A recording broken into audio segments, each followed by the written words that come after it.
podcast is part of the Sports Social Podcast Network. Thanks for choosing this free Anfield Index podcast.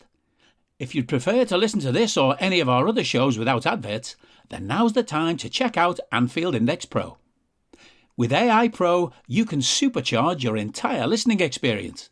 You'll not only get all of our podcasts without the ads, but you'll have them far faster with our quick publish feature available exclusively for subscribers. AI Pro also puts you in the heart of our sound studio, with an option to listen to many of our shows live and interact with the podcasters in real time as the shows are recording. Upgrading couldn't be easier. AI Pro is available on all popular podcast platforms, and we have our own apps for Apple and Android. Just head on over to AnfieldIndexPro.com and get started today. Good evening, ladies and gents. Welcome to a special edition of Medium, the most normal, upbeat, happy introduction that we normally have, to be honest. It's probably on the back of the news that I'm sure everyone's seen today, that Jurgen Klopp will leave Liverpool at the end of the season. So I'm your normal host, Dave Davis. I'm very glad to say he's joined us late on a Friday night, but the news is everywhere, so we wanted to get his reaction. So the renowned and respected David Lynch has kindly given up his time. I don't even know why I'm opening with this, but how are we? Devastated. Yeah. Same as you, I imagine. Pretty much. It's going to have that theme, I think, isn't it? But people, there's so many things that we want to go through in regards to the reactions, the news that's coming out bit by bit, which has almost come out throughout the day around Jurgen's staff, Jörg Schmadtke, the future, what it lies. And we'll try and piece it all together for you as best as we can. I mean, David, you're obviously in that unique position, part of the media corps, as what we class as the typical sort of patch reporter as well. I mean, this comes out early doors. What is your initial reaction? Because you know people are going to want me to ask you, is there any inkling? Has this been sort of sat on for a while? Anything along those lines? Yeah, so completely stunned, to be honest, as surprised as everyone else. I mean, there was a hint that something was in the offing this week. So it wasn't just that Jurgen Klopp's press conference for the Norwich game had been moved to the Thursday, but also, people might not know this, but Matt Beard, his press conference to preview the women's game against Arsenal had also been moved to the Saturday. Right. Both those calls have been made quite late. So it did kind of get us talking amongst ourselves. It was a little bit like, Kylian Mbappe going to get announced here? Is it going to be maybe a double contract announcement? But yeah, with either of those, you would have had an inkling. I think there would have been a hint. If it was a transfer or a contract, that those types of things usually tend to come out. So it was just sort of, okay, something's going on there, but maybe they need the room for the press conferences for a commercial activation or something like that. Yeah. You're not in for any second thinking anything like this would happen. And in terms of, did anyone know and had maybe been sat on it? Absolutely no chance. I mean, there's no journalist worth the salt who'd have a story that big and not share it with everyone. So, I think literally everyone taken by surprise, and it was kind of literally the moment the announcement comes out on the official website. We get the email saying there's a press conference at 3 p.m. Can you attend, sort of thing? And yeah, so it just happens in that absolute whirlwind this morning. So just totally crazy, and it's been a mad day up to this point, and I'm still not up. I'll still be working for a little while yet after we've finished up here. So these are busy days, and you like them because great to have stories to get into, but this is tinged with such sadness because it's a huge figure in Liverpool Football Club's history is on his way out, and that's going to take some getting used to. Yeah, I still don't think the news has sunk in, shall we say, with most of us yet. Like you said, I know you're going to have a crazy busy day. The thing everyone's going to hone in and focus on is that 3 o'clock press conference. I mean, you're there, you're in the room with Jurgen Klopp, Billy Hogan, the rest of the press corps. What's the sort of feeling there amongst the sort of the journalists, the whole vibe of the room, so to speak? I think kind of just shock. Everyone's talking, everyone's sort of come in, and the first time you see someone, you just, can you believe it? Did you have any idea? Did you even suspect that this was in the offing? And everyone sort of had the same sort of answer, really. I mean, it was kind of, what was interesting about it turning up is that obviously Jurgen Klopp press conferences are pretty busy usually anyway, because he's a big draw, isn't he? One of the biggest characters in world football, really. But the scale of it today was pretty crazy. With people queuing around the corner to get, literally the roads outside the training ground blocked up because people trying to turn right into the.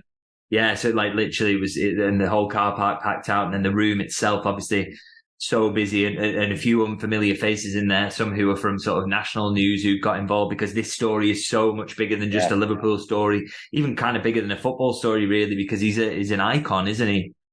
So it was absolutely packed out and went on for quite a while as well, because it's not just you didn't get to just sit down and say any team news, Jurgen. It was a little bit deeper than that.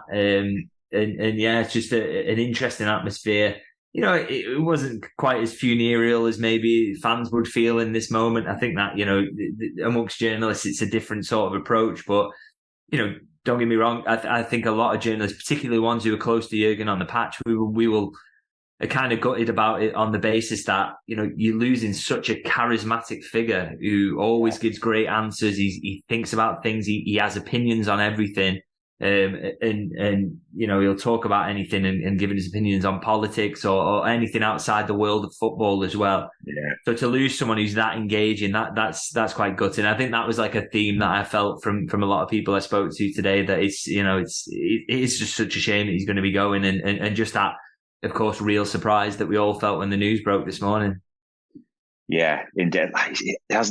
He's a great orator, isn't he? Especially not for Liverpool, but for wider football and just beyond that, politics as well. And he said it today about, there'll be 50,000 questions, I think he said, and, to ask. And that's very true. He alluded to it's the best time, but it's not, there's never a good time. Do you agree with that? Is this the best we can do, really? Or do you think, could we have waited till the end of the season, where we lifted a trophy? Or is it we've just got to roll with it now and make plans? Yeah, I mean, there's never a good time in terms of, I would have much preferred this to be 10 years down the line. But, I mean, he's right. I think when he was talking about that answer in terms of saying there's never a good time, he was talking about the fact that it's not like it used to be in terms of a manager would maybe be able to say at the end of the season, I'm not going to crack on without me. The amount of planning that goes into everything around Liverpool Football Club and the size of it these days, he touched on a few of them, pre-season, what your plans for that. The manager has to have a big say in that, and what the facilities are going to look like, where they're going to go, how the opportunities to train are going to look.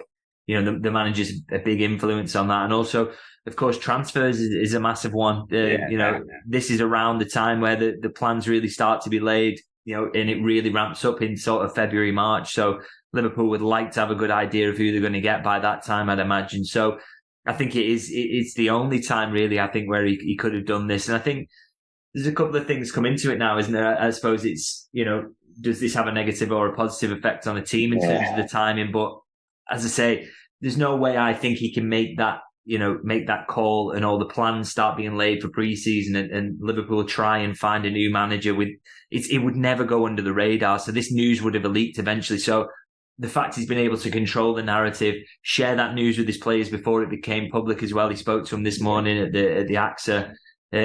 He's been able to manage it. So I suppose it's the best time possible in that sense. And the effect it has on the players is going to be an interesting one going forward. I've seen a few different takes on that, whether that's good or bad. But for me, I mean, ultimately, Jurgen Klopp is the king of man management, isn't he? He's the best out there at it. And so I absolutely back him to turn this into a positive in terms of, getting the players talking amongst themselves, saying, look, we want to do it for him. This guy has given us everything. He's given the best years of the career to large swathes of that squad, and also for the ones who are new, has brought them to Liverpool and given them this huge opportunity. So, and he gives so much loyalty anyway that they all love him. So I'm sure he's going to be able to turn it into that, because I just know that's how good of a man manager he is, and any potential negatives he'll be able to get the players past that. Yeah, absolutely. And there's not going to be no talk about the atmosphere at Anfield in a negative sense, for these final games, put it that way. That'll be straightforward. And you used a key word that I did want to ask you about, planning. And for those who missed it, he said in his press conference, he knew in the summer, didn't he, when he had those meetings, but it was November when he's had those calls, which, chats with Mike Gordon, FSG, those were the key details. But just for anyone that's missed it, this is a full sweep across the board, isn't it? It's Jurgen's staff, sporting director. I know we'll look at that Jurgen void, but do you think people could just miss that there's a lot of work to do between now and the summer to even, I'm not even sure about our structure. Is there any inklings given, or is there any discussion around that, how that could work with, because Jörg Schmadtke wasn't really a sporting director in the sense, in his words, was he was more Jurgen's transfer assistant. Was there any more discussions on that, or any suggestions, any stories at all?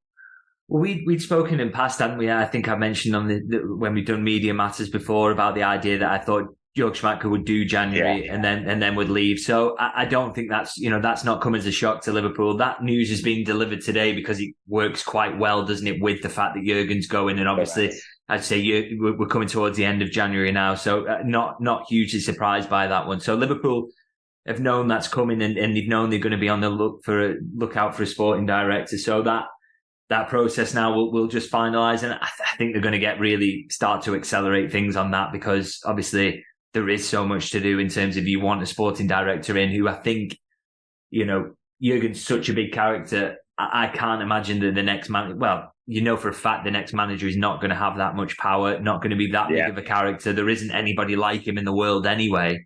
So you're not going to need somebody who's going to have that much influence. So I think it's going to be more the traditional sporting director and manager structure that we've seen before. And I think that Liverpool are going to go back to that, with the sporting director being the figurehead of the sporting operation, and then someone sort of working underneath them. So I think that my expectation is that Liverpool will go back to that structure. And I think, if there's a positive there, it's that it allows Liverpool to go back to that, in terms of that probably suits FSG slightly more to work in that way. I think probably suits the club as a whole.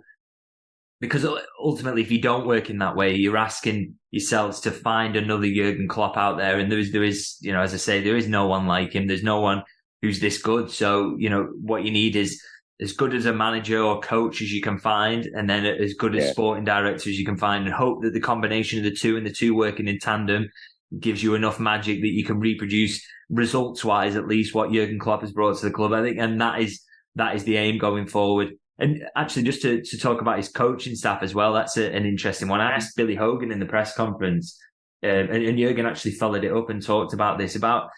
I was kind of surprised, really, that Liverpool was so willing to say that Vitor Matos and Lijnders are going to go at the end of the season. That kind of surprised me, because I always thought when Klopp left, would Pep be given the chance? Would he at least interview? But they seemingly rule him out of that process. And I thought, I asked Billy Hogan today, sort of, was it never a consideration that those two might stay on, particularly with Matos, at least, even because he's the link between he's not necessarily a Jurgen Klopp man, he's the link between the first team and the academy. But Billy Hogan seemed kind of unequivocal on it, really, and I didn't seemingly, to me, in his answer, even though it was kind of evasive, he didn't seem to leave room open for Pep to stick around or to be Klopp's successor, unless he's really trying to throw a curveball and throw us off the scent. But I didn't kind of get that impression at all. I believe that Pep and Vitor Matos will both be going, and they're both, huge voids to fill, as well as Jurgen as well. So it's going to be a complete clean break, isn't it? It's going to be someone else coming in to coach and bringing their own coaching staff and bringing something entirely new to the table. So yeah, it's a lot of change coming up, and maybe we're going to see a period of disruption off the back of that, but we hope it can be as smooth a process as possible.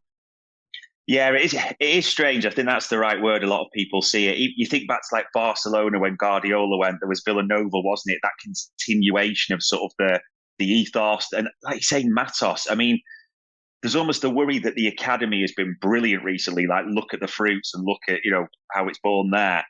Do we want to lose that? But obviously FSG, they've made that decision, which I almost feel a bit dirty asking you about this, but we've got to have this discussion. It's right to sort of put it forward. It's almost we're now looking for two to replace one. I mean, we've probably all seen the names.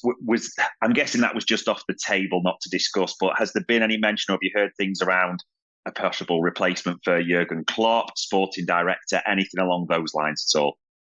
No, I mean, the sporting director thing has been quite quiet for a while.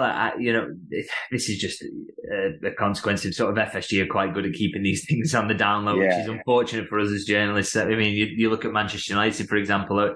Sometimes I wish I covered them because they're a bit of a basket case and really easy to get information out of. Liverpool operate in a slightly different manner, which can be frustrating.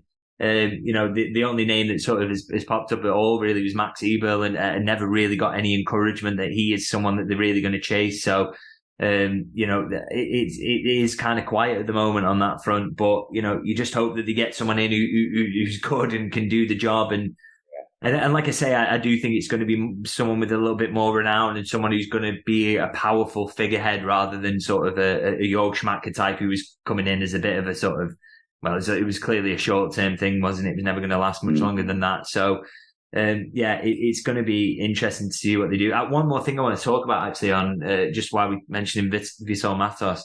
If he does go, whether obviously he is going to go, that's the expectation. I just hope that Liverpool are going to appoint someone else in his role, and the acknowledge that is an absolutely key appointment, is to have someone acting as that liaison between academy and first team, because as good as the academy has been in the, recent years and in terms of churning out players, and that's really stepping up at the moment. They're really sort of, all the work they did a few years back is really starting to pay off now. But as good as that's been, and as good as Jurgen Klopp is at using these players and showing faith, Matos as a bridge has been equally crucial to that. And I think just, if it's not going to be him, then having somebody doing that role is vital for me. I don't need a VPN. I've got nothing to hide. This is what I used to tell myself before I hooked up with LibertyShield.com. Not only is my home internet now fully encrypted, but I can now access all the websites I want, whenever I want, and do so from absolutely anywhere. As a Liverpool fan, I love to know I can now watch every match, regardless of whether it's on UK TV or not. My Liberty Shield VPN makes sure nothing is blocked and guarantees me super fast streaming speed throughout that match. You can get connected right now with their software package, which includes a 48-hour no-obligation free trial and instant access to their apps for Apple, Android, Fire TV, PC, Mac, and Android TV. Or go a step further like I have and get one of their pre-configured VPN routers. These small but powerful devices allow you to easily connect every device in your home to VPN, making it the perfect solution for smart TVs, mag boxes, and games consoles. Visit LibertyShield.com today and use coupon code AIVPN25 to get 25% off at checkout. Yeah, I mean, the CV of Curtis Jones, Quansah, all these names recently. And I suppose that the name we keep seeing and is poised there, Xabi Alonso, that's the one I'm sure you've seen keep coming up. I know it's almost a difficult and a loaded question, but can you see that? You have that worry that a legend coming back doesn't always work out, or could you see that transition to Xabi Alonso to replace Jurgen Klopp? Yeah, I mean, it's not necessarily the legend element of it, although that would obviously partly appeal to Xabi Alonso. But I think you look at him, he's a young manager doing really well in a top 5 European league. And I mean, doing really well. The fact that they're so far ahead of Bayern at the moment. I know Bayern have got a game in hand, but it's still really impressive, the work he's doing there. So, if he follows that through, you absolutely think that he's clearly showing signs that he's got the potential to be a really top manager. And I think, I don't think it's emotion that's going into it, because it's not like Liverpool are going to go back to Steven Gerrard now he's at Ettifaq. I think that's absolutely a no-go now. So it's just, Alonso, even though there's that emotional link, is absolutely one of the names that should be under consideration. I mean, it's interesting. I saw a take on it earlier that I thought was interesting. I mean, I don't watch an awful lot of Bundesliga football, so I've seen bits and bobs of Bayer Leverkusen, but the discussion around them is that they're extremely possession focused rather than this sort of physical football that Jurgen Klopp maybe prefers. I know Liverpool are more possession focused than they've been in the past, but the way the squad's built, is this a tiki-taka squad? In the type of football that Alonso plays. Possibly not. Maybe that's the reason Liverpool might not eventually think he's a good fit. But I've no sort of doubts whatsoever he'll be on the radar, because, as I say, young promising manager plays at least a forward-thinking type of football, a dominant type of football that can win trophies. And obviously he's doing really well in a top European league. So yeah, no doubt he'll be on the shortlist. And sort of another name I kind of want to mention is Amorim at Sporting. Yeah. And, doing well in a top European league. Plays a bit more of the aggressive style as well. I think possibly might make him be considered sort of a better fit, possibly and he's won trophies as well. So he's obviously a very good manager. Young again, would probably work quite well in that structure in terms of having a sporting director who's a little bit older over him as well. So I think that someone like him could maybe be a really good candidate for it. But we're early stages now, I suppose, and I think what Liverpool would like to do, even though the likes of the stats people behind the scenes will be identifying candidates now, I think they would like the sporting director in place before they appoint the manager in an ideal world. That makes sense. And I know you'll have seen these because the conspiracy theories are well underway. With the sort of the announcement and FSG being there, Billy Hogan fielding questions in the press conference. Do you have that suspicion that because they've known the search is already underway, there's things going on behind the scenes and it'll just be a case of when and if they choose to announce it? Or do you think this has shocked them a little bit still and they've just really sort of mobilised with it? No, I think they'll absolutely have been looking out there for a while. I think, whether they'll have gone as far as making discreet inquiries, possibly not, because that, if you go down that route, that is how it gets to the point that the news leaks out early. And the fact it hasn't, there's just no way they've been sounding out agents. This news would have just leaked out eventually. But I think behind the scenes, absolutely. I mean, remember that famous story from when Jurgen was appointed that Ian Graham kind of came to and said, look, we know that your last season at Dortmund was just a weird fluke. And because we've seen the underlying numbers behind it, we know that you're actually coaching fantastically well that season. Now it's, Jurgen Klopp's kind of a bad example for supporting the numbers appointing your manager, because he actually came with incredible CV anyway. He'd taken Dortmund, who were the lesser club in Germany in comparison to Bayern Munich, and taken them to 2 league titles. So it sort of spoke for itself. But I do think those underlying numbers will perhaps even more than, because there's no obvious candidate out there who is like a Klopp, who's, bloodied the nose maybe of a big gun or whatever. Certainly in the Bundesliga at the moment, maybe that could be Xabi Alonso now, but he hasn't done it yet. He hasn't got a trophy on his CV yet. So I think more than anything, those underlying numbers will have a huge influence in terms of what they do for the next appointment. I think it will be style of football, how dominant they are, how many passes per pressing action, those sort of like really deep analytics they'll be looking at, because this squad has been built in Jurgen Klopp's image and to play a Jurgen Klopp style of football. And I think more than anything, they'd like to keep the ball rolling in that. And I think they'll have a real belief as well. And this underpins pretty much everything they do, really, FSG and Liverpool, is that, if you play a certain style of football and you do it well enough and your teams do X, Y, and Z enough, you will win trophies. So that's always sort of the methodology is if your teams do this, you increase your chances of winning trophies. So they're not necessarily looking for a manager who has won trophies. They're looking for a manager whose teams do X, Y, and Z. And maybe they do it at a lower level. Maybe that's De Zerbi at Brighton. We don't quite know yet, but that is the sort of what they're looking for, rather than necessarily, because there's not an obvious candidate out there sort of who's won loads of trophies against a Man City type. That's why I think they'll go deep in the statistics to look for someone. Which it almost feels like that's what they wanted with Jurgen Klopp before they actually realised the character and the magnitude of what they had on the hands, so to speak. That holistic approach with, like say, the numbers, the statistics, that wise. And the biggest fear you can probably imagine, as well as Jurgen Klopp going and avoid that Leeds, which everyone's asking. Do you think this has a knock-on effects with the likes of Trent's contract, Mo's potential renewal, Salah, VBD, all the others, that way? Have you got any concerns around that, would you say? I wouldn't necessarily say that with Trent. I think, he's a Liverpool lad. He wants to captain this club eventually. So, I don't doubt that. I don't think that that's going to have any effect on him. I think he wants to stay, and I think that will get done. Van Dijk, again, he is the captain, loves it at Liverpool, really happy here. I think would jump at the chance to stay if that opportunity is offered to him. And I think he will be again. I think he's got many more years in him at the top level. So again, Salah's an interesting one. I mean, he might maybe think, is it best to go and try something new this summer? Does every party involved sort of agree that maybe this is time for him to go? But I think he's going to have a year left at the end of this season. So I think we've already spoken about ruling out the Saudi project. I think that's just a non-starter whatsoever. I can't see that happening this summer. So, with the changes going on at Liverpool, who's going to pay enough this summer with him as well?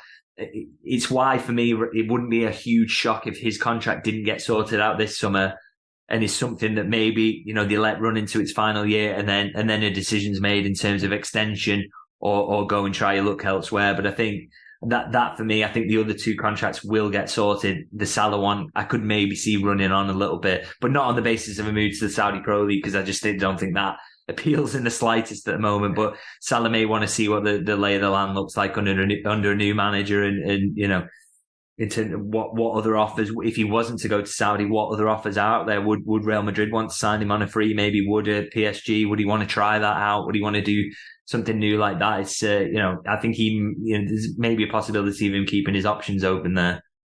Yeah, the question marks are stacking up, really, aren't they, around what will happen? We'll virtually find out soon enough. And the final question I did want to ask you was related to a media one, because the way Jurgen Klopp, and he seemed unequivocal on this, and I know you'll have seen it when he said, I'll answer the 500,000 questions I think it was on this, but from today, no more. Do you think going forward in the press conferences, they'll almost be, if they lose, I get the feeling they'll be like, is it because the team have taken them out on the ball with you leaving? Or if they win, they're playing for you? Do you think it'll just be a case of that'll be off the table from Tony Barrett, the whole team, that way at all? Yeah, I mean, it's unavoidable. He's possibly going to get asked that question if Liverpool lose again, lose a couple of games on the spin now. Maybe they lose to Chelsea and Arsenal, and people start to say, oh, well, is the sky falling in? Is this because you made the announcement? I just don't think he can avoid that. I think the only way to avoid it is to keep winning football matches. I think everyone would be delighted if he just did that. It's a tough one. Like I said, early in the pod, I think, because he's so good at man management, I just think he's got the capability to use this to galvanise the squad and say, look, send me out on a high. And, he's big, isn't he, on the idea that this is not just his squad. It's, they're like a family who sign a contract almost for it. He mentioned it today, actually. You all make an agreement that we're all together, this team, for a year. Let's see what we can achieve. And so they've got another 6 months of that, or another 5 months, 4 months. Goodness me. Yeah, it's going to be over soon. Yeah. We've got another 4 months to do that and end this year together, this big group, this family, in the most glorious way imaginable. So, I think they're going to absolutely seize it. And the one thing I pray more than anything, I think I would give up all the other 3 trophies if he could get a final Premier League. I think he absolutely deserves it, to have his big moment at Anfield at the end of the season, and just to have it on his CV, because the teams he's put together, he's so unlucky that he came up against Pep Guardiola with a ludicrously financed Manchester City, potentially illegally so. We'll have to find out on that one. But, he deserves more than 1 Premier League trophy, and I really, really hope he gets that. And then anything else on top of that would be an unbelievable bonus. Yeah, indeed. Let's hope we keep our unbeaten Monday run going in the nicest way, because it's easier to talk about that, isn't it? And just as much as it'd be great to get, and we know we've got a Carabao and other things, the big one on the wall would just feel the perfect end to it all. But listen, all it leaves me to say is, I know it's late. I know you'll probably have plenty of work to do when this one finishes as well. But thank you for your time and your insight. It is greatly valued. No, thank you. We've tried to keep it a little bit more upbeat than it should be on this topic. So, yeah.